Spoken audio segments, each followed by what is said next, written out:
지난번 시간에 제4차 산업혁명과 영성 문화에 대해서 말씀드렸죠. 오늘은 그런 4차 산업혁명 시대에 성공할 수 있는 유전자, 슈퍼 유전자라고 그래요. 우리 몸에 쓰이는 슈퍼 유전자를 활성화시킬 수 있는 방법에 대해서 얘기를 할게요. 자,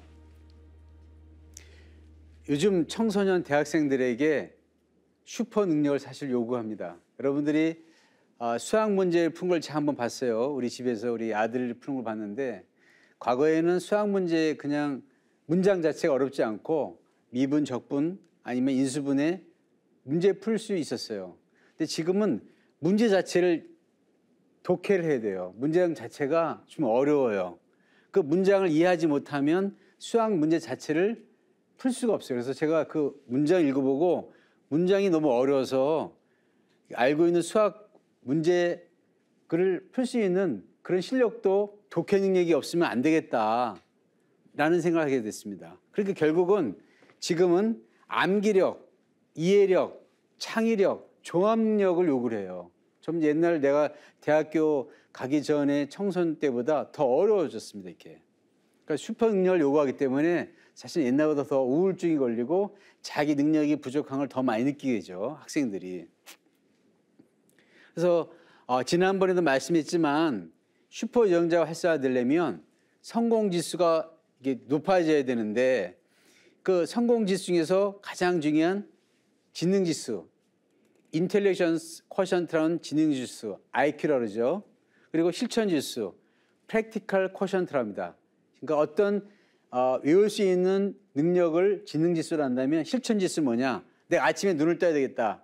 6시에 일어나야 되겠다. 그러면 눈이 6시 떠지면서 일어날 수 있는 그런 힘, 자기 실천할 수 있는 힘을 실천 지수라고 해요. 그래서 과거에는 오히려 IQ보다 PQ가 더 중요하다. 실천 지수가 높은 사람이 사회에 성공한다 그래요. 학벌이 좀 낮아도, 학식이 좀 낮아도 PQ가 높은 사람들이 성공했다고 합니다. 근데 지금은 IQ, PQ보다 더 중요한 스피리추얼 쿼션트, 영적 지수라고 그러죠. 같은 SQ 중에서 소셜 쿼션트, 사교 지수가 있어요. 이 사교 지수는 뭐냐? 사람을 잘 사귀는 거예요. 친구들하고 우애를 잘하는 거예요. 학급에 그런 친구들 있죠. 친구들하고 굉장히 친한 친구들이 있어요. 이렇게. 근데 그런 사교 지수는 자기가 함양을 하면 돼요. 자꾸 이게 높일 수 있어요. 이런 IQ, PQ, SQ는 사실은 자기가 살아가면서 청소년기뿐만 아니라 좀 성년이 돼서도, 성인이 돼서도 자기가 노력하면 높일 수 있어요. 그런 방법들이 굉장히 많아요.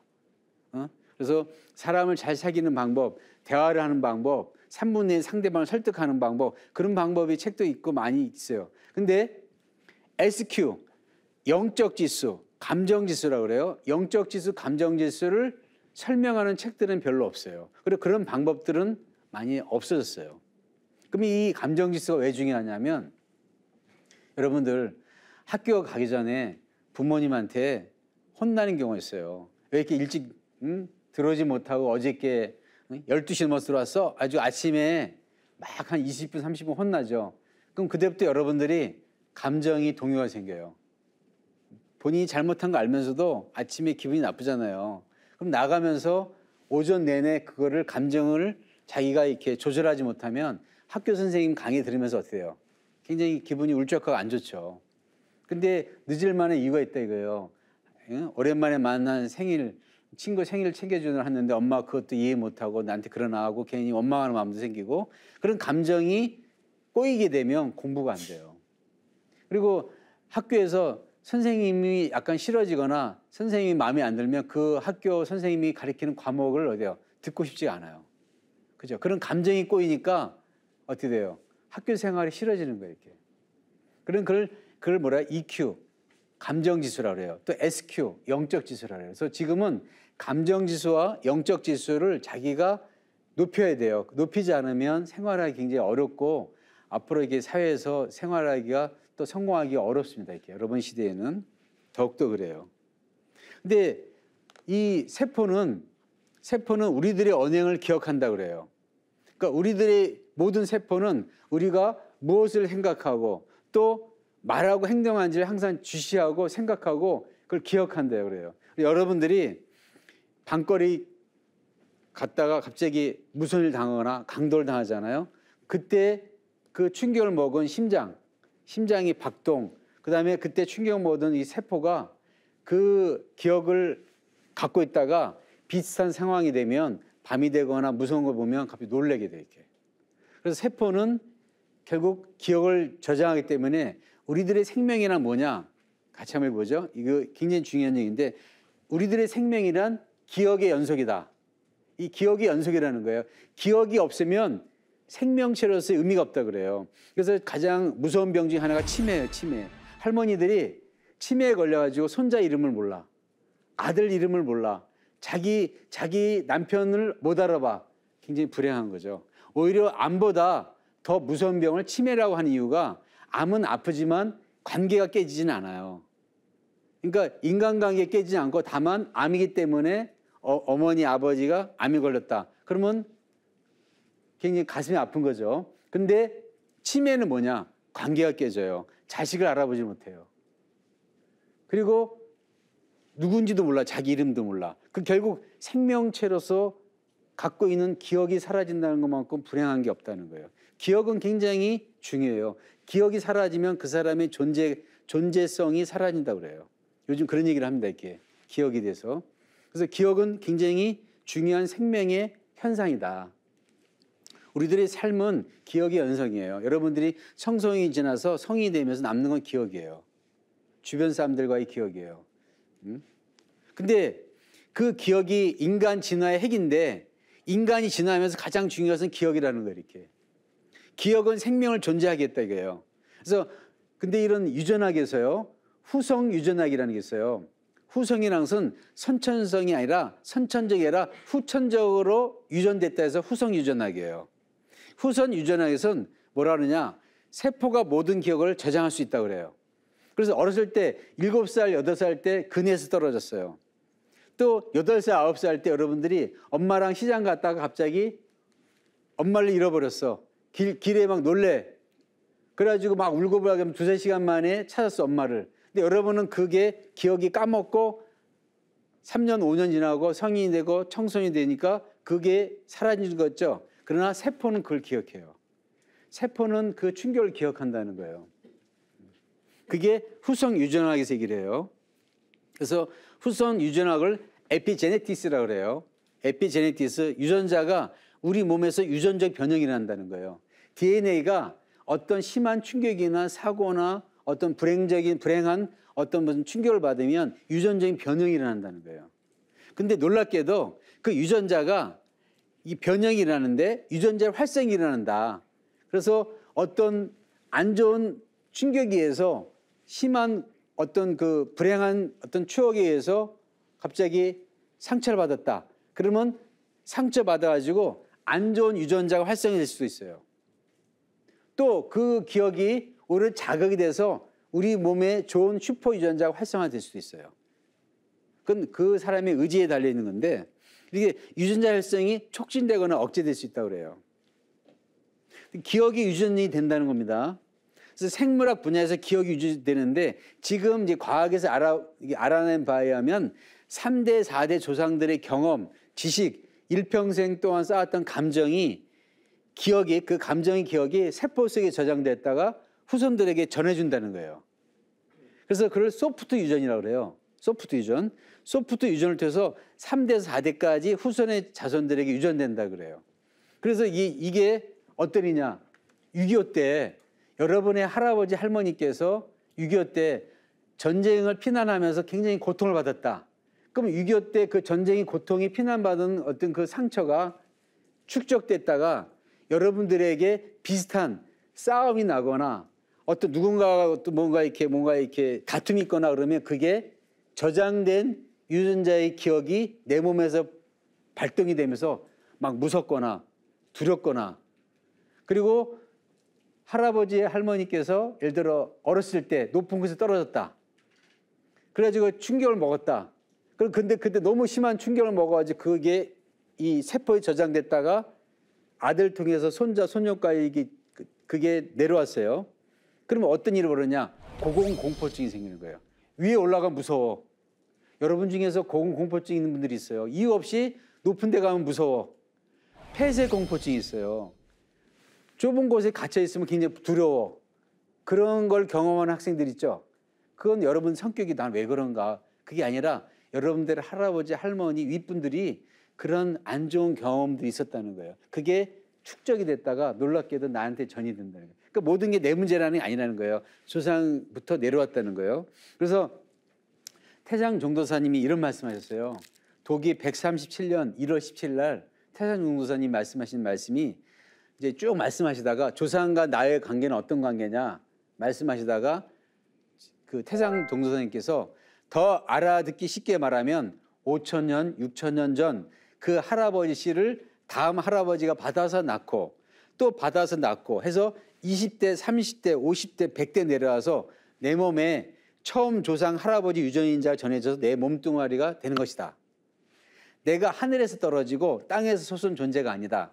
내 몸뚱이 하나가 그렇게 생겨났다. 그러니까 조상이 나의 뿌리다. 그런 말씀을 하셨어요. 이게. 결국은 윗분 5대, 6대, 7대 할아버지 유전자가 내려오다가 또 다음 할아버지 유전자가 합쳐지고 해서 나한테 전해된 거예요. 이렇게. 그러니까 결국 내 몸에는 할아버지 윗분들의 할아버지 좋은 유전자와 또 고통받은 거, 또 억울한 거 여러 가지 그런 유전자가 내려와서 내 몸속에 같이 있는 거예요. 그런 유전자를 일러 우리가 좋은 유전자, 나쁜 유전자라고 우리가 분류하는 건 뭐냐? 좋은 유전자는 내가 성공할 수 있는, 내가 이게 뭔가 이렇게 사회에서 남한테 도움 줄 수 있는 그런 유전자도 나한테 내려오지만 안 좋은 유전자, 뭔가 이렇게 건강하지 못한, 뭔가 이렇게 슬픈 추억의 그런 유전자도 내 몸속에 있다는 거예요. 그럼 내가 내 몸이지만 내 몸속에 있는 유전자를 어떻게 발현하는 거냐는 여러분들이 노력하셔야 돼. 무슨 말인지 아시겠죠? 여기 재밌는 일이 있어요. 9.11 테러 때 임산부를 조사해 보니까 9.11 테러를 목격한 임신부죠. 임신부가 낳은 아이들. 그러니까 9.11 테러라고 이 미국의 쌍둥이 빌딩이 폭파됐어요. 근데 그 쌍둥이 빌딩이 폭파된 장면을 본 임산부들이 낳은 아이들이 나중에 비교해 보니까 다른 때 시기 아이들보다 스트레스 호르몬, 그걸 코티졸 호르몬인데 코티졸 호르몬이 높아. 이 스트레스 호르몬, 코티졸 호르몬이 높아지면 어떤 일이 벌어지냐? 우리 몸에 병이 많이 생겨요. 코티졸 호르몬이 높을수록 스트레스 많이 있을수록 소화가 안 되잖아요. 이렇게. 그런 것 같이 이런 병이 많이 생기는데 즉 그래서 어린 시절 트라우마를 가진 어머니나 할머니의 경험이 자녀를 우울한 성격으로 바꿀 수 있다는 거예요. 그러니까 자녀들이 우울하거나 뭔가 굉장히 짜증을 내거나 그러면 자녀 문제라고 청소년 문제를 생각하잖아요. 그게 아니라는 거예요. 청소년들의 심리적인 내면의 본인들의 성격이 아닌 그 이면에는 할아버지 할머니들의 좀 뭔가 안 좋은 경험, 힘들었던 고통 그런 기억들이 축적이 돼서 내려왔다는 거예요. 이렇게. 그러한 것들을 내가 얼만큼 잘 풀어내느냐가 중요해요. 그걸 척이라고 그래요. 그래서 같이 한번 우리가 한번 읽어보자. 무척 잘 산다 그러잖아요. 무척. 같이 한번 읽어보죠. 무척 잘 산다. 그러니까 척이 없어야 잘 산다 그래요. 그때 척이라는 것은 사실은 이렇게 신도적으로 볼 때 신명, 안 좋은 신명도 있지만 사실 내 몸에 누적되어 있는 안 좋은 그런 기운을 다 일러서 척이라고 볼 수 있어요. 그 척을 없애야 건강하게 잘 살 수 있다는 거예요. 그래서 비정상 유전자가 활성화된 것이 우울증인데 사람들이 이제 슬프다고 할 때랑 우울증이라는 거 좀 달라요. 슬프다는 것은 상실감으로 인해서 괴로울 때 나오는 정상적인 반응이에요. 예를 들어 난 시험 못 봐서 슬프다. 뭐 성적이 나빠서 엄마한테 혼나서 슬퍼요. 근데 우울증은 뭐예요? 그런 거 없이 총체적인 괴로움, 어떤 것에서 관심이나 즐거움을 느끼지 못하는 상태를 우울증이라고 그래요. 그러니까 슬프다하고 우울증하고는 감정이 좀 달라요. 이렇게. 신체적인 증상이 좀 있을 수 있어. 슬플 때는. 근데 우울증은 신체적인 증상이 굉장히 심해요. 그래서 신체적인 고통, 통증이 와요. 허리도 아프나 두통이 오거나 계속 어디가 아파요. 우울증이 있으면 어깨도 아프고 머리도 아플 수 있어요. 그래서 지금 청소년기에 우울증이 많아요. 청소년기에. 왜냐? 슬픈 게 좀 더 지나쳐서 그런 감정이 더 안 좋아졌을 때 우울증이 오는데 그 우울증은 지금 개인적인 어떤 걸로 이게 돌렸거든요. 그게 아니라는 거예요. 그 윗대 조상님들의 그런 안 좋은 경험, 추억 그런 것들이 그 사람의 우울증을 만든다는 거예요. 그 슬픈 사람들은 보면 여전히 미래에 대한 기대가 있어요. 아, 그래 나는 좋아질 거야. 나는 좋아질 거야. 근데 우울증 있는 분들은 미래에 대한 기대가 별로 없대요. 기대심 별로 없고, 그리고 슬픈 사람들은 죽음을 상상하지만 수동적이에요. 아이 죽고 싶다 그러더라도 아이 괴로워 그러더라도 그냥 지나가는데, 우울증인 사람들은 항상 자살을 생각한다는 거예요. 이렇게 가끔가다 자주 그런다는 거예요. 슬픈 사람들은 그런 이렇게 안 좋다라는 것을 표현할 수 있어요. 나 힘들어요. 나 좀 뭔가 슬픈 것 같아요. 뭔가 마음이 어두워요. 안 좋아요. 그러나 우울증 걸린 사람들은 표현을 안 해요. 정작 우울증 걸린 사람들은 자기가 그런 거 걸리는지도 모르고 표현을 안 한다는 거예요. 이렇게. 그래서 슬픔이 물결처럼 강해지기도 약해지기도 하는데 일반적으로 우울증은 항상 끊임없이 일어나요. 그래서 우울증이 무서운 병이에요. 마음의 감기라는데 사실은 암보다 더 무서운 게 우울증이다. 저는 그렇게 생각합니다. 이렇게. 왜냐하면 마음이 강하면 암도 극복할 수 있는데 우울증이나 마음이 약해지잖아요. 그럼 웬만한 질병 극복하기 힘들어요. 그래서 제가 환자를 보면서 가장 힘든 환자는 마음이 약해가지고 자기 스스로 계속 우울증 있는 사람들은 도와주기 힘들어요. 병을 치료하기 굉장히 어렵습니다. 이렇게. 그래서 제가 왜 이런 얘기를 하냐? 청소년기에 의외로 우울증이 많아요. 근데 그 우울증이 사실은 그 청소년 개인의 문제가 아니라 조상 때부터 내려왔던 복합적인 슬픔, 고통, 어떤 그런 이유 없는 그런 것들이 척이 돼서 내려왔다는 거예요. 이게. 그걸 우리가 알아야지만 수행이 왜 청소년기 때는 중요한가? 수행을 해서 이 어두운 마음의 질병을 회복해야 돼.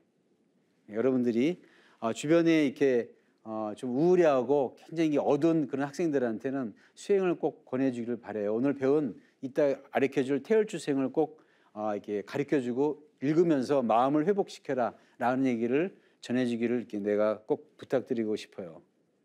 이 뇌는 3단 구조로 나눠요. 이 2단 구조, 좌뇌, 우뇌 두 구조로 있어요. 좌뇌, 좌측뇌와 우측뇌지만 그러나 수직으로는 3단이에요. 2와 3으로 이루어져 있어요. 2와 3으로. 뭐 천부경에 2와 2, 3이라고 하는데 그건 좀 약간 어려운 얘기고, 자 2와 3으로 이루어서 좌뇌, 우뇌로 이루어졌지만 수직으로는 대뇌, 피질, 생각하는 뇌, 또 이거를 뭐래요? 인간뇌라고 그래요. 인간뇌. 그리고 대뇌, 변형경, 감정뇌가 있어요. 이걸 본능적인 뇌예요. 이렇게 감정적인 뇌. 그리고 생명의 뇌, 생명의 호흡에 관여된 뇌가 있어요. 그걸 이런 생명뇌라고 했어요. 이 생명뇌가 상처를 받으면 사람의 호흡이 멈춰지거나 심장이 박동이 안 되거나 문제가 생겨요. 그리고 감정뇌가 손상이 되면 감정 컨트롤이 안 돼요. 그리고 대뇌 피질은 생각. 그래서 이 대뇌 피질이 두껍고 잘 발달된 사람일수록 사고력이 좋고 그다음에 뭔가 판단력이 좋아요. 그래서 지난번 제가 이게 시간에 얘기했듯이 대뇌 피질이 상처를 많이 스트레스 받은 사람들은 이상한 행동을 해요. 좀 비이성적인 행동을 해요. 갑자기 비이성적인 행동을 하는 이유가 대뇌 피질이 상처를 받아서 그래요. 그러니까 인간으로서의 사고를 하는데 좀 결격 사유가 있는 거예요. 그럼 그거는 뭐냐? 청소년기 때 스트레스를 너무 받거나 슬프거나 고통스럽거나 부모 간에 이혼을 하거나 또 싸우거나 그런 것이 너무 가정이 어떤 그런 게 많이 있다. 그러면 여기에 대뇌피질 상처가 돼요. 그 대뇌피 상처가 심하면 생각이 좀 더 심해지면 감정까지 상처를 받아요. 그러면 그 사람들은 일평생 살아가면서 굉장히 뭐랄까 감정의 기복이 파도같이 심해요. 파도같이. 그래서 여러분들이 환경이 여러분들을 이렇게 좀 뭔가 이렇게 스트레스는 뭔가 있다, 힘든 게 있다라고 할 때는 오히려 수행을 더 많이 하셔야 돼. 그래서 수행을 많이 해서 마음과 이렇게 영적인 힘을 강화시키셔야 돼요. 우리가 보면 학교 때 이런 걸 배우죠. 교감 선생님과 부교감 선생님 계신다. 그런 얘기 들으셨어요?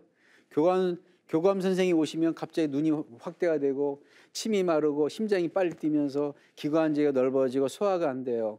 그리고 소변을 참기 힘들어요. 이 교감 선생님, 교감신경이 발달하고 교감 선생님 가시고 나서 부교감 선생님 오시면 다시 전공이 눈이 좁아지고 침에서 침샘이 나오고 심장이 천천히 뛰어요. 전 이렇게 외웠어요. 여러분 어떻게 외우나요? 이 자율신경, 교감과 부교감신경이라고 하는 자율신경, 우리 인체의 모든 기관을 자동적으로 조율하는 신경, 자율신경이라고 해요. 그 자율신경이 교감신경과 부교감신경으로 이루어져 있어요. 그래서 우리가 이런 교감신경이 활성화될 때가 필요할 때 있어요. 예를 들어 멀리서 개가 막 뛰어와. 근데 날 물 것 같아. 그럼 교감신경이 활성화되면서 빨리 달려가야지. 침이 마르면서 막 행동, 심장을 뛰면서 혈액 공급을 시켜줘요. 그럼 막 도망가. 근데 교감신경이 활성화 안 되면 가만히 있는 걸 이렇게 보면서 쳐다보는 거예요. 그러니까 이런 위험에 대해서 대처할 수 있는 그런 신경계가 활성화돼야 돼. 그러니까 교감신경은 나쁘다, 부교감신경은 좋다. 그게 아니라 그게 활성화돼야 돼. 근데 활성화된 상태에서 걔가 이제 물려가다가 걔가 갔어요. 근데 하루 종일 계속 심장이 뛰는 거야. 그러면 교감신경이 가라앉지 않는 거예요. 부교감신경이 다시 그게 활성화돼야 되는데 가라앉지 않고 나서 계속 뛰는 거예요. 다음 날도 이렇게 막 스트레스 쌓여. 밤에 잘 때 개가 달려드는 꿈을 꿔. 막 그래. 그걸 뭐라 그래요? 의학용어로 그런 병을 자율신경 실조증이라고 그래요. 자율신경, 우리 몸을 신체를 자동적으로 이렇게 조율하는 신경이 실조, 조절이 안 된다. 실조, 잃어버릴 실자, 조절이 안 된다. 그래서 자율신경 실조증이 굉장히 유행했던 의학 명칭이어서 지금 잘 안 쓰는데 지금은 이제 화병이 있으시군요. 저 스트레스 많이 받군요. 그런 얘기를 많이 하는데 자율신경 실조증이 굉장히 많아요. 여러분들의 어머님들이 다 한 번씩 앓고 있는 질병이에요. 앓고 있는. 애들 때문에 스트레스 쌓인다 그러면서 이제 심장이 뛰거나 혈압이 오르거나 머리가 아프거나 그럴 때 그런 이 증상이 있는 거를 우리는 자율신경 실조증이라는데 이런 교감과 부교감 신경이 이게 조율이 안 돼서 그래요. 근데 이런 조절이 안 되는 분들에게는 꼭 필요한 게 뭐예요? 수행이에요, 수행. 마음의 휴식. 그리고 수행인데, 자, 여러분에게 사색의 시간으로 이렇게 나눠준, 좀 전에 들어올 때 나눠준 초콜릿 있죠? 초콜릿. 강의 듣고 그러다 피곤하니까 먹어도 됩니다, 이게. 까서 이게 드셔도 돼요.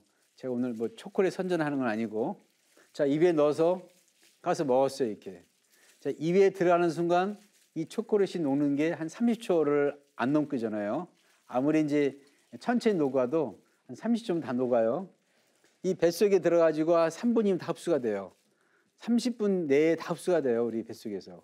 근데 이게 초콜릿이 하루에 한 개면 좋은데 매일 한 개, 한 달 30개, 그리고 몇 개월씩 먹었다. 그러면 그게 축적돼 가지고 엉덩이 쪽으로 복부 쪽으로 누적이 돼서 트랜스 지방이 3년 또는 10년 동안 빠지질 않아요.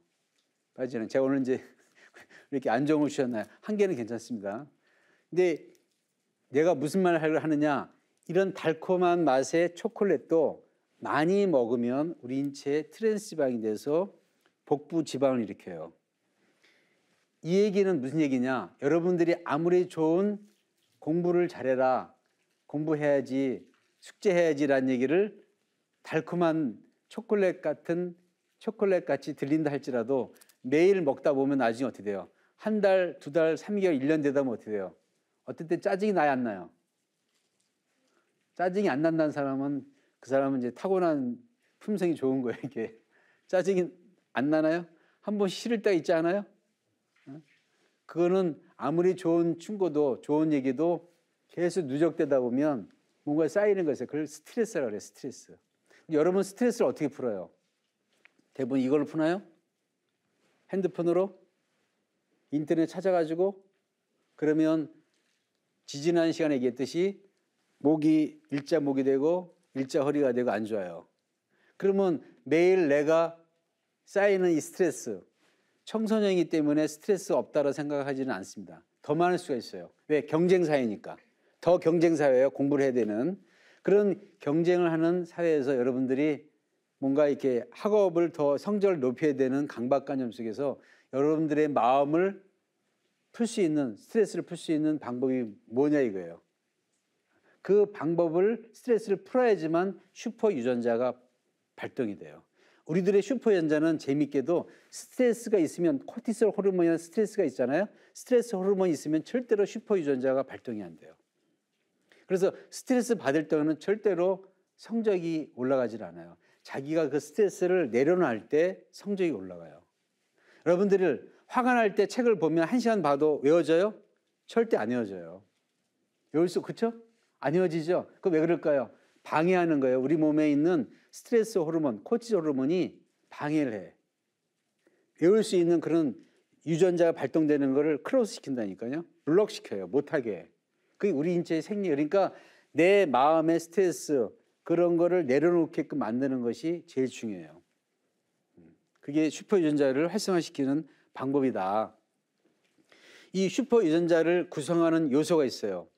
모든 DNA 가닥에는 슈퍼 유전자를 활성화시키는 유전자 스위치도 있고 억제하는 스위치도 있대요. 그래서 근데 그런 스위치가 있는데 재밌게도 사람의 장, 입안 그리고 피부에 사는 미생물에도 유전자가 있으며 그 유전자가 우리 몸에 있는 유전자에 영향을 준다는 거예요. 그러니까 이게 무슨 얘기냐? 우리 몸속에 있는 장과 입안에 있는 미생물이 중요하다는 것은 그 미생물이 어떤 미생물이냐에 따라 우리들의 슈퍼 유전자가 더 활성화된다는 얘기다. 그 얘기는 결국 뭐냐? 우리들이 어떤 음식을 먹느냐에 따라 우리들의 입안에 장의 미생물의 방향 그런 세균이 달라요. 유산균을 많이 먹으면 유산균이 활성화돼요. 근데 안 좋은 음식, 패스트푸드, 햄버거 뭐 그런 걸 너무 많이 먹잖아요. 그럼 여기는 이 부패균이 있어가지고 그런 유산균이 아닌 부패균이 있음으로써 그 균에 의해서 유전자가 활성화되진 않아요. 그러니까 사람들이 먹는 음식에 따라 슈퍼 유전자가 활성화되느냐 안 되느냐도 결정된다는 거 이게. 그러니까 첫 번째 강의 시간에 지난 시간에 얘기한 이 골고루 음식을 섭취하는 게 왜 중요하냐? 유전자를 활성화시킨다는 거예요. 우리들이 몸속에.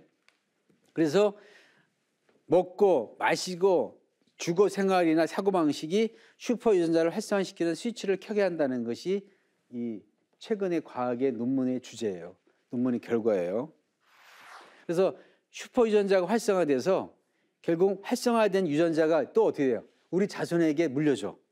그러니까 내가 음식을 골고루 섭취하고 건강한 건강한 사람들은 나중에 자식을 낳아도 또 건강하게 낳을 수 있어. 그게 유전이 돼요, 이렇게. 자, 이 사람이 미시간 주립대학 음악치료학 박사인데 이 사람 얘기하는 거예요. 우리들의 그런 유전자를 활성화시키는 중에 가장 중요한 게 음악인데 그 음악은 두뇌에 신경학적인 영향을 준다. 그리고 손의 활성화 패턴이 일어난다. 그래서 운동, 지각, 기능과 학습, 감각, 취득, 학습을 할 때 뭘 외우게 하는 취득 능력에 영향을 준다는 거예요. 그래서 여러분들 음악 들으면서 공부하는 게 당연한 거예요. 이렇게 음악 들으면서 공부하신 분들 있잖아요. 근데 그 음악이 좀 시끄럽거나 락 음악이나 너무 시끄러우면 방해해야 돼. 조금 이렇게 주파수를 낮춰야 돼. 방해하지 않을 정도 음악을 틀어놓는 건 나쁘지 않아요. 그걸 백색 소음이라고 그래요. 너무 이렇게 고요한 것보다는 약간 음악을 틀으면서 이렇게 그런 음악에서 약간 좀 시끄러운 건 나쁘지 않다. 아주 시끄러운 것보다는. 그래서 그런 백색 소음이라고 그럽니다. 두뇌가 가장 즐거워하는 것은 지난 시간에 말씀했듯이 피부다. 그래서 피부가 좋아지면 두뇌가 좋아지는데 우리가 이게 머리 MRI 사진이에요. 머리를 이제 MRI라는 기계가 있어요. 통 속에 들어가서 찍게 되면 이런 이렇게 사진이 나와요. 이렇게. 이게 꾸불떡꾸불떡 하는데 이 두뇌 사진이에요. 속 사진이에요. 두뇌에. 이 앞에 부분은 전두엽이에요. 이 뒤에 부분은 후두엽이라고 그래요. 그리고 여기는 두정엽이라고 그래요. 두정엽. 머리 위쪽을. 그리고 이 옆쪽을 측두엽이라고 그래요. 측두엽. 그래서 우리가 공부를 할수록 청소년이 공부할수록 이런 두정엽, 후두엽, 측두엽, 전두엽이 활성화돼. 그러니까 학교 때 공부를 하거나 책을 보는 것은 성적을 위해서가 아니라 우리들의 두뇌 활성화를 굉장히 도와줘요. 근데 이제 학교 때 공부하는 것이 자기 습관이 안 되잖아요. 그러면 이 두뇌가 자극을 못 받기 때문에 활성화되지는 않아요. 두뇌는 이 음악에 의해서도 자극을 받고 뭘 보고 외우고 하면서도 자극을 받아요. 그래서 책을 보면서 즐거워하는 걸 느끼잖아요. 그러면 맨날 책 보고 싶어 해. 그러니까 그 책 보는 거를 느낄 때까지를 자기가 어디야 두뇌 학습 훈련을 안 해서 그래요. 학습 훈련에서 어느 정도 책 보면서 즐거움을 느끼잖아요. 그 다음부터는 스트레스 받을 때 책을 보게 돼. 책을 보게 돼. 그런 습관을 갖게 돼요. 저절로. 왜? 두뇌가 좋으니까. 근데 PC방에 와서 스트레스 할 때 계속 PC를 본다. PC 해가지고는 게임을 한다. 거기에 계속 익숙하잖아요. 그러면 그 PC 보면서 발달된 두뇌의 영역이 그 사람 하나이고 스트레스 쌓이면 자꾸 어때요? PC방으로 자꾸 걸음을 옮기게 만들어져. 그래서 2시간, 3시간 하는데 문제는 뭐냐? 게임을 많이 하게 되잖아요. 그러면 그 게임의 현란한 그 색상이나 그런 것들이 뇌파, 특히 컴퓨터 파장이 제일 안 좋아요. 컴퓨터 파장, 핸드폰 파장도 안 좋아요, 이게. 사실은. 그 파장이 어디? 뇌를 상처를 줘요, 많이. 뇌를 상처를 많이 줘요, 이렇게. 그래서 청소년기 때 게임 중독에서 3시간, 5시간 정도 계속 매일 하게 되면 자기 정상적인 사고의 영역이 어디 발달을 못해요. 그래서 이상한 행동을 하거나 비정상적인 행동을 할 수가 있어요. 실제로. 그래서 여러분들이 청소년일 때는 게임이나 이런 것이 중독이 되는데 이런 게 굉장히 위험해요. 이렇게 사실은. 거의 마약의 마약. 저는 이렇게 생각할 때 마약과 같은 거다. 그래서 마약 청소년이 하면 난리잖아요. 학교 부모들이 뭐 다. 근데 게임하는 거는 그냥 스트레스 쌓이니까 이렇게 하라고 그러잖아요. 거기 여러분들이 1시간, 2시간, 3시간 중독되면 나중에 여러분들이 우리 때와는 다른 우리 나이 되면 다른 패턴의 성인이 돼. 게임 중독되면서. 그래서 지금 자폐증이 걸려가지고 방에서 안 나오고 게임만 하는 그런 학생들이 있어요. 30대, 40대. 우리 때는 그런 학생들이 없었어요. 그런 사람들이. 근데 우리 이후부터 게임이 발달하면서 집에서 안 나와. 집에서 안 나오면서 뭐 짜장면 시켜 먹고 계속 게임만 하는 거예요. 그걸 페인이라고 그래, 페인. 게임으로 인한 페인. 그건 페인들이 생기기 시작했어요. 이게 시대적인 현상이에요, 이게. 그건 왜 그러냐? 아까 같이 유전자 가운데 그런 슈퍼 유전자가 아니라 안전 유전자가 이게 활성화돼 가지고 그렇게 만드는 걸 자꾸 하게 되는 거예요. 우리 신경은요, 신경은 여기서 화학 물질이 이게 나와요. 신경 조직은 긴 건 1m까지 있어요. 신경 조직이.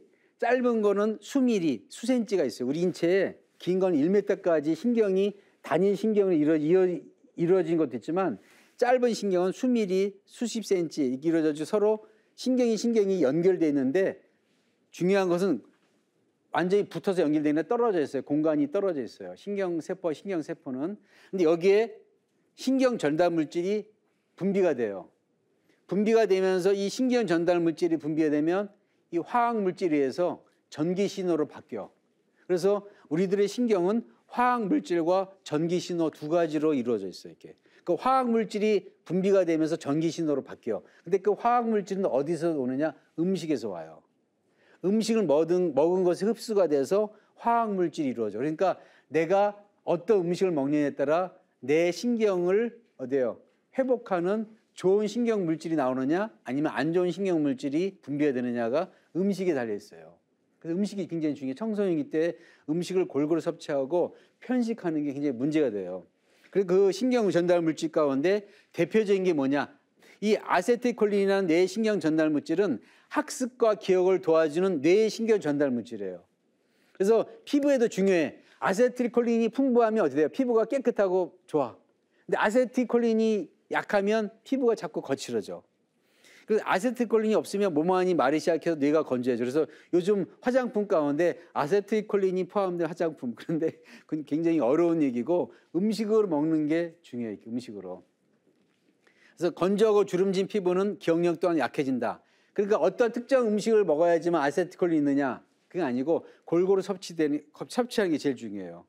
나이 드신 분들은 아세틸콜린이 결핍이 돼요. 그래서 아세틸콜린 결핍은 치매의 원인, 치매의 지표가 돼요. 지표지수. 치매에 걸렸다 안 걸렸다는 아세틸콜린이 맞느냐 적느냐에 따라 알 수가 있습니다. 이렇게. 우리가 이제 이런 주문 수행, 소리 수행을 하게 되면 슈퍼 유전자가 활성화되는데 왜 그러냐? 만츠라 리듬이 우리 인체에 신경 전달 물질을 회복시켜 준다는 거예요. 수분과 영양분이 흡수가 돼 가지고. 그래서 주문은 천지광명의 음악이다. 주문은 태고 시대부터 전수된 우주 음악이여 인간이 하늘과 땅과 하나가 되어 부르는 생명의 노래, 천지 광명의 음악, 깨달음의 노래다. 음악은 마이클 타우트 박사의 이야기를 음악은 인간 신경계의 생물학적 핵심 기능과 많은 관련이 있다. 좀 약간 어려운 문장인데 무슨 얘기냐? 이게 음악이 들으면 그냥 좋다 싫다 아니라 어렸을 때 어떤 음악을 듣느냐에 따라 그 사람의 신경계가 생물학적으로 바뀔 수 있는 그런 역할을 한다는 거예요. 그러니까 어렸을 때 여러분들이 우울한 음악을 들으면 안 돼. 좀 뭔가 이게 좀 이렇게 우울하고 뭔가 안 좋은 음악, 그런 음악은 가급적 피해야 돼. 밝은 음악으로 바뀌어야 돼 이렇게. 그런 음악을 들으면 신경계가 어떻게 되느냐. 그리고 너무 시끄러운 음악, 한쪽으로 막 그런 음악을 듣는다. 요즘 다 음악이 너무 시끄러운데 그것도 좋긴 좋은데 때로는 고요한 클래식 음악도 들어야 돼. 골고루. 그러니까 우리가 음식을 골고루 섭취하듯이 음악도 골고루 이렇게 편중되지 않고 해야 돼요. 근데 중요한 건 음악 가운데 가장 좋은 음악은 뭐냐? 내가 소리를 내는 음악이에요. 내가 소리를 내는 음악. 그 음악이 주문을 내는 소리 수행이에요. 주문을 내는. 그래서 그 음악은 리듬은 여기에 중요한 구절이 있어요. 인간의 진화에 많은 영향을 준다고 했다 이거예요. 그러니까 사람들이 진화를 하는데 어떤 사람은 3세대 내려오면서 1대, 2대, 3대 내려오면서 슈퍼 유전자가 활성화된 집안이 있어.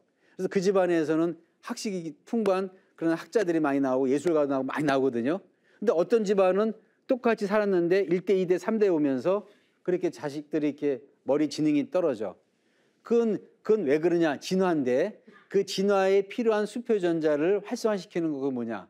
바로 소리다 이거 소리.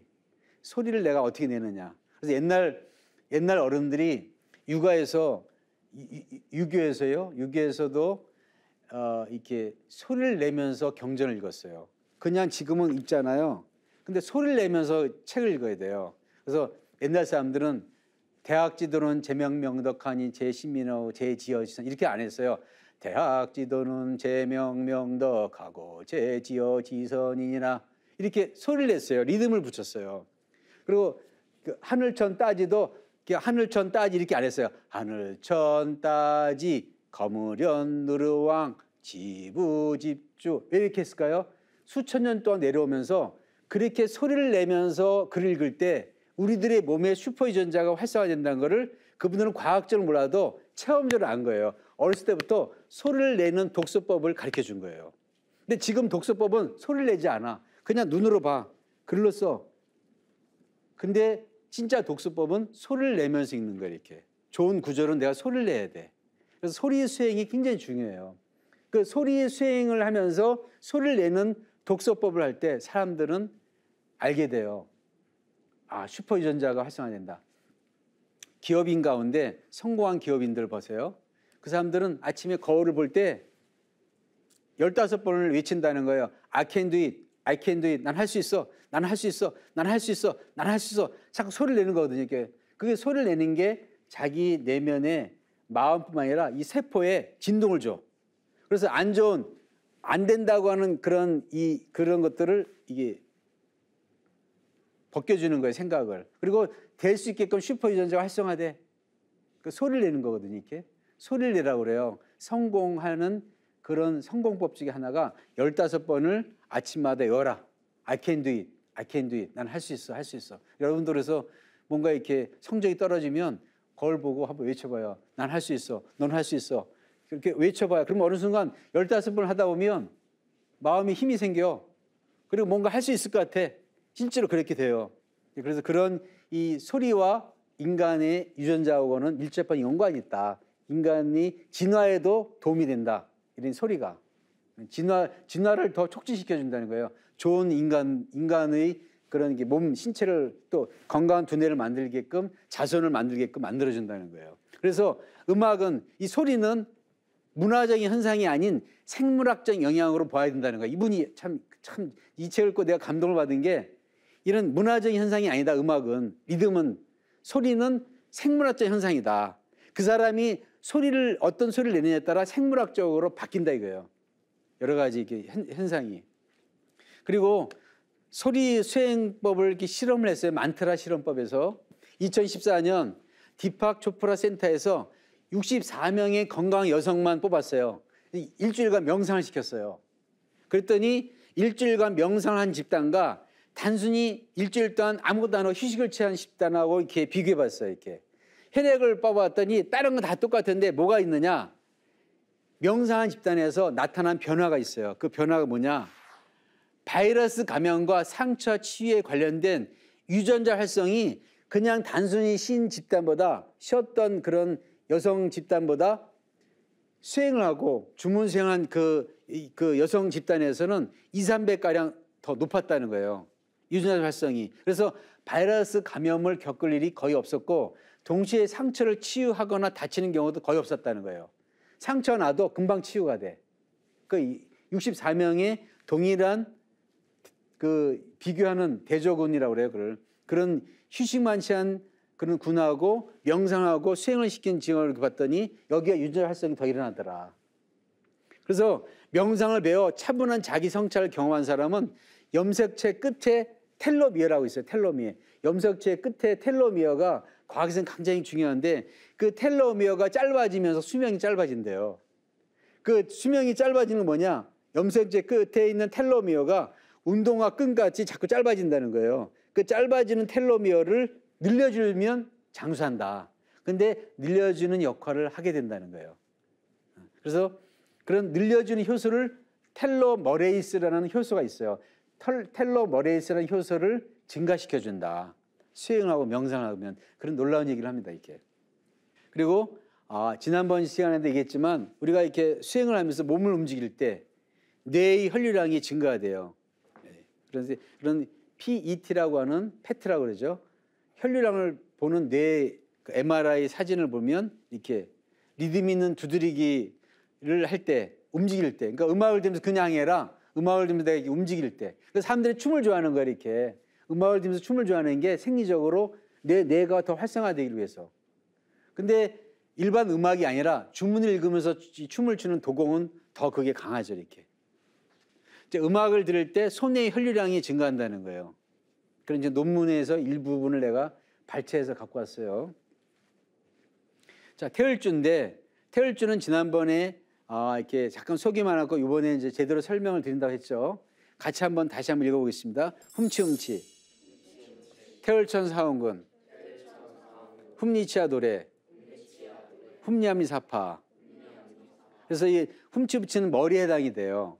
태을천성은 몸통, 훔니치아 도래, 훔냐미사파는 팔다리 같이 세 부분으로 이루어진 주문이에요. 그래서 태을주 수행에 대한 환단고기 완역본 역주자 강의를 한번 들을까 해요.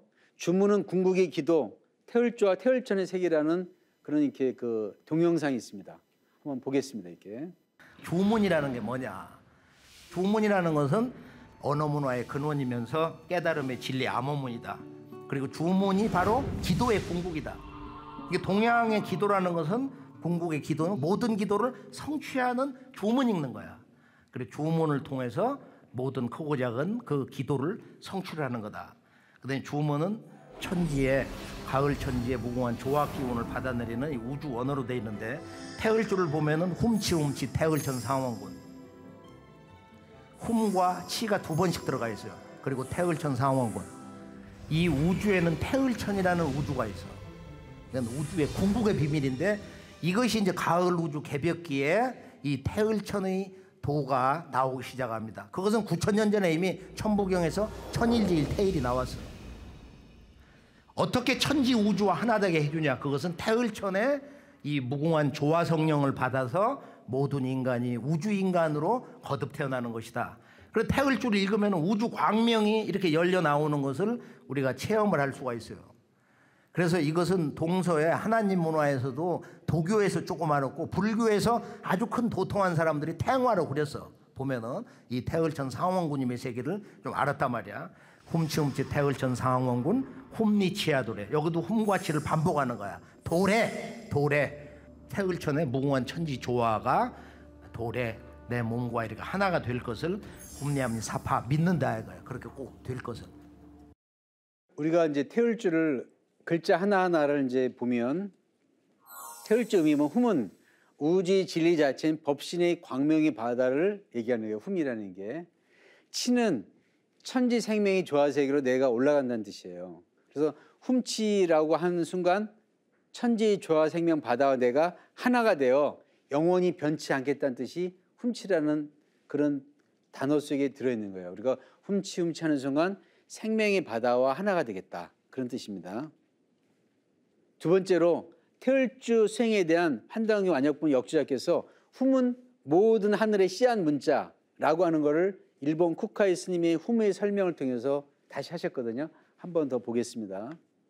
이 대우주의 조화 성령의 근원 훔과 불교의 팔만대장경이 한 글자로 뭉치면 훔이라는 거야.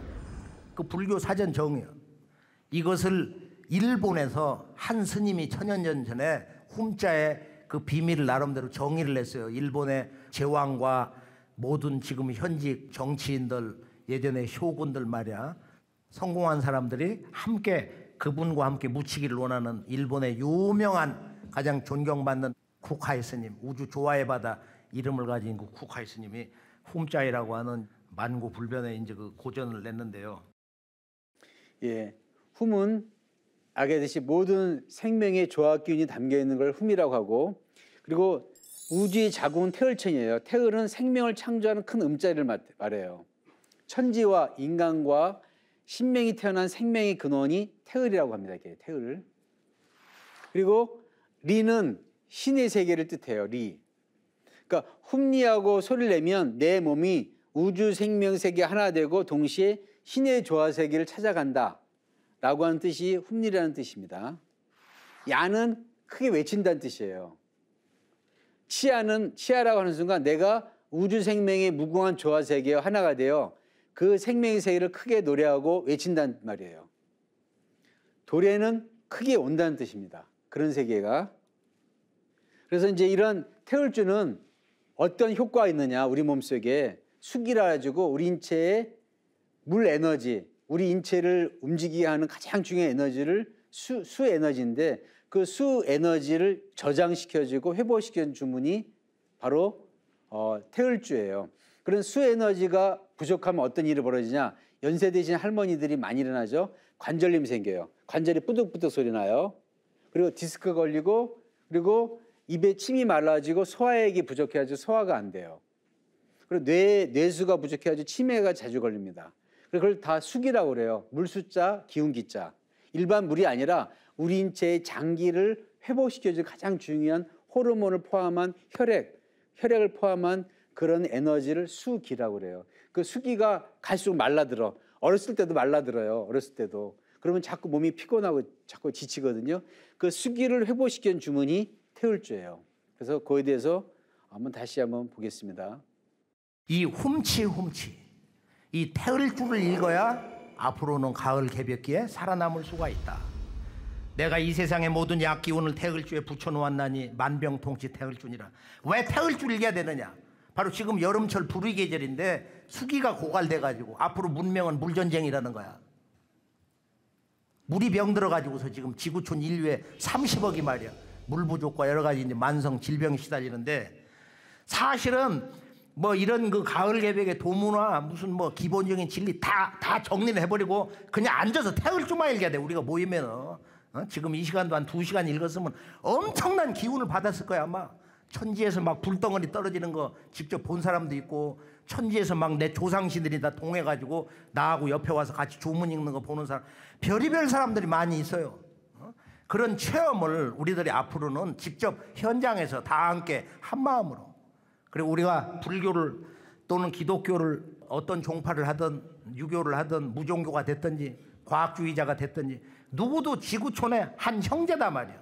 한 마음 한 형제로서 어떤 문화 장벽을 의식하지 않고 무슨 이야기든지 그것을 경계 없이 이렇게 들을 수 있는 그런 마음을 이렇게 가져야 천지조화의 태을주 근대 새 역사의 출발점, 가을 우주가 열리는 진정한 새 역사서는 바로 그 한소식 시천주 조화정, 이 천주님, 아버지 천주님이 직접 동방 땅에 오신다. 그 아버지 천주의 본래 호칭이 삼신상제다. 그걸 약해서 상제님이라고 한다. 9,000년 역사 문화의 주제 천일지일 태일이고 그 꿈을 이루어주는 것이 바로 천지주와 태을주다. 그래서 오늘 말씀 결론은 가을 우주가 열리는, 그러면서 동시에 진정으로 인류가 한 마음 한 형제로 총체적으로 거듭 태어나는 이 가을 개벽, 문명과 자연과 인간이 새로 태어나는 후천 개벽 이야기. 이제 우주 질서가 그동안 선천의 상극에서 이것이 닫히면서 이제 이 가을의 상생에 바로 새 역사가 활짝 열립니다. 태을주를 부산에 와서 선물로 태을주 읽는 법을 제가 한 2, 3분만 하고 한번 같이 너무 아쉬워가지고 오늘 부산에서는 개벽을 일관되게 한번 정리를 했는데요. 훔치훔치 태을천 상황군 훔리치야 노래 훔냐미 사파. 우선은 이 주문을 제대로만 참마음을 읽으면 병이 없어져 버려. 그것은 이제 체험한 사람들을 중심으로 해서 여기서 과장된 그런 얘기 아니고 병이 굉장히 그 신비스럽게 약화되고 건강해지는 걸 알 수가 있어요. 지금까지 여러분들에게 그 슈퍼 유전자를 활성화시키는 방법으로 마음을 안정시키고 또 그 몸을 회복시켜주는 것으로 수행을 얘기했고, 그 수행 중에서 가장 중요한 소리 수행, 음악이 생물학적으로 영향을 준다라는 말씀을 드렸어요. 그래서 첫 번째 시간에는 수행의 자세와 섭생, 음식에 대해서 말씀드렸고, 두 번째 시간 때는 앞으로 우리가 맞이하는 4차 산업혁명 시대에 여러분들이 어떻게 맞이하는가, 영성 문화를 통해서 4차 혁명 시대의 주인공이 될 수 있다, 그런 말씀 드렸죠. 그리고 마지막 세 번째로 그런 영성 문화를 회복시켜주는 영성 문화의 시기에 내가 그런 영성을 일깨울 수 있는 방법이 뭐냐? 태을주생이에요. 태을주생을 여러분들이 걸어다니면서 속으로 계속 외우셔야 돼요. 훔치훔치 태을천상공 훔리쳐도 훔사파 이렇게 소리 내는데, 버스 타거나 아니면 뭐 지하철 타거나 그럴 때 여러분들이 소리를 내지 않고 입으로 이게 속으로 외우는 거, 입으로 이렇게 움직이지 않고 외우는 걸 염송이라고 해요. 생강의 염자. 그래서 세 가지 태을주 읽는 방법이 있어요. 생각으로 외운다를 염송이라고 그래요. 소리를 내지 않는 거예요.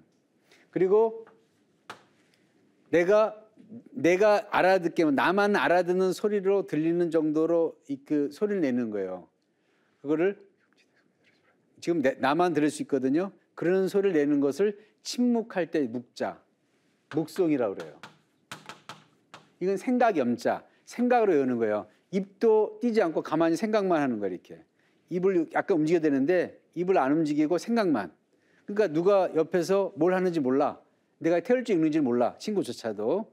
그러니까 버스 타거나 화장실 가거나 기차를 타거나 뭘 이렇게 하거나 속으로 외울 수 있는 거 염송이에요. 근데 혼자 소리를 내면서 하는 거, 자기만 목소리 듣게 하는 거, 그걸 묵송이라고 그래요. 세 번째로 독송이라고 그래요. 이건 읽을 독자. 이 독송은 합송과 각송이 있어요. 읽을 독자, 소리를 내는 거거든요. 이 소리를 내는데 이때 여럿이 같이 하나의 목소리로 한 리듬으로 읽는 걸 합송이라고 하고, 자기만의 고유의 리듬으로 읽는 걸 각송이라고 그래요. 그래서 사실은 독송이 제일 중요해요. 근데 이 독송은 일정한 수행할 수 있는 도장이나 공간에서 해야지 여러 사람이 있을 때 할 수는 없어요. 이렇게. 나는 집에서 아침 일어나면 이 독송, 각송을 무조건 하거든요. 우리 집에서는 수행을 기본으로 하기 때문에. 그리고 평소에 걸어다닐 때 옆에 누가 있으면 염송하고, 나 혼자 있을 때는 묵송을 하는 거예요. 내 소리 왜 염송을 하면 딴 생각을 많이 하게 돼요. 그러니까 소리를 내는 게 잡념이 없어지거든요. 그래서 이 방에서 진료실을 하면서 환자가 없을 때는 묵송하고, 환자 옆에 있으면 염송하고, 집에서는 독송하는 그런 태을주를 생활화하면서 쭉 하다 보면 몸에서 변화가 생기고 여러분들이 슈퍼 유전자가 활성화돼요. 그래서 저 같은 경우는 실제로 이렇게 수행을 하고 나면 책을 읽는 게 굉장히 재밌어요. 이렇게. 그래서 이런 4차 산업혁명도 내 전공 분야 아니지만 그 책에 해당하는 몇 권을 내가 읽어도 재밌게 지금 받아들일 수 있는 게, 다른 나이 때보다 책을 더 즐겨하면서 공부할 수 있는 거, 운동도 좋아하고, 그런 게 다 뭐냐, 이런 수행을 하면서 마음이 회복이 되지 않았나, 영적으로 각성이 되면서 그런 유전자가 활성화됐기 때문에 지금도 공부를 하는 걸 좋아하는구나라고 하는 걸 알게 됩니다. 그래서 여러분들 중에 좀 마음이 우울하거나 신체가 좀 피곤하거나 마음이 답답하고 그럴 때는 수행을 꼭 권하고 싶고, 주변에 친구들이 그런 친구들 있으면 태울줄 가르쳐줘요. 야, 읽으니 좋으니까 그냥 읽어봐. 걸어다니면서 읽어봐. 그러면 알게 돼. 그런 방법을 알려주시면 좋을 것 같습니다. 자, 지금까지 여러분들이 슈퍼 유전자 활성화시킬 수 있는 수행에 대해서 잘 들었고, 수고들 많으셨습니다. 듣느라고. 자, 수고하셨습니다.